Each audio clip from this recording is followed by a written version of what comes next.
చాలా తేడా ఉంది కదా బ్రదర్. ఇప్పుడు స్పష్టంగా ఈ ఎన్నికలతో ఏం తెలిపోయింది, ఈ రాష్ట్రంలో తెలంగాణ రాష్ట్రంలో కాంగ్రెస్ ప్రభుత్వానికి కాంగ్రెస్ పార్టీకి ఒకే ఒక్క ప్రత్యామ్నాయం బీఆర్ఎస్ అని ప్రజలు తేల్చి నిర్ద్వందంగా తీర్పిచ్చారు. దాదాపు నాకున్న అవగాహన మేరకు మాకు 38-39% ఓటు వచ్చినట్టుంది. ఇప్పుడు కూడా ఇంకా ఫైనల్ అయినట్లేదు. 38 వచ్చిందా 39 వచ్చిందా చూడాలి. డెఫినెట్గా మరి మంచి మంచి ఓటింగ్ శాతం మాకు వచ్చింది.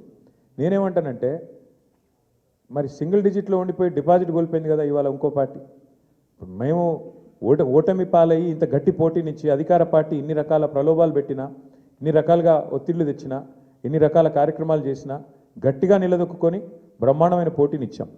అట్లాగే మీరు చూస్తే ఉప ఎన్నికల్లో గతంలో ప్రతి ఉప ఎన్నిక మేము ప్రభుత్వంలో ఉన్నప్పుడు దాదాపుగా మేమే గెలిచాం, ఒకటో రెండో మినహాయిస్తే. కాబట్టి ఇవన్నీ కూడా జరిగే వ్యవహారాలు. దీన్ని అంత ఇది చేయాల్సిన అవసరం లేదు. పార్లమెంట్ తర్వాత సమీక్ష చేసుకున్నాం.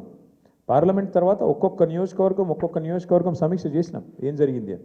పార్లమెంట్ ఒక అసాధారణమైన పరిస్థితిలో జరిగింది. అప్పటికిప్పటికి వచ్చిన తేడా మీరు చూస్తే బీఆర్ఎస్ఏ ప్రత్యామ్నాయం, బీఆర్ఎస్ఏ ప్రధాన ప్రతిపక్షం అని ప్రజలు ఈ జూబ్లీహిల్స్ ఉప ఎన్నికతో స్పష్టమైన తీర్పిచ్చారు. సరే, సహజంగా గెలుస్తామని ఆశించాం, కొంత నిరుత్సాహపడతాం డెఫినెట్గా ఓటమి పాలైనప్పుడు, కానీ నిరాశ లేదు. అది నేను చెప్పేది.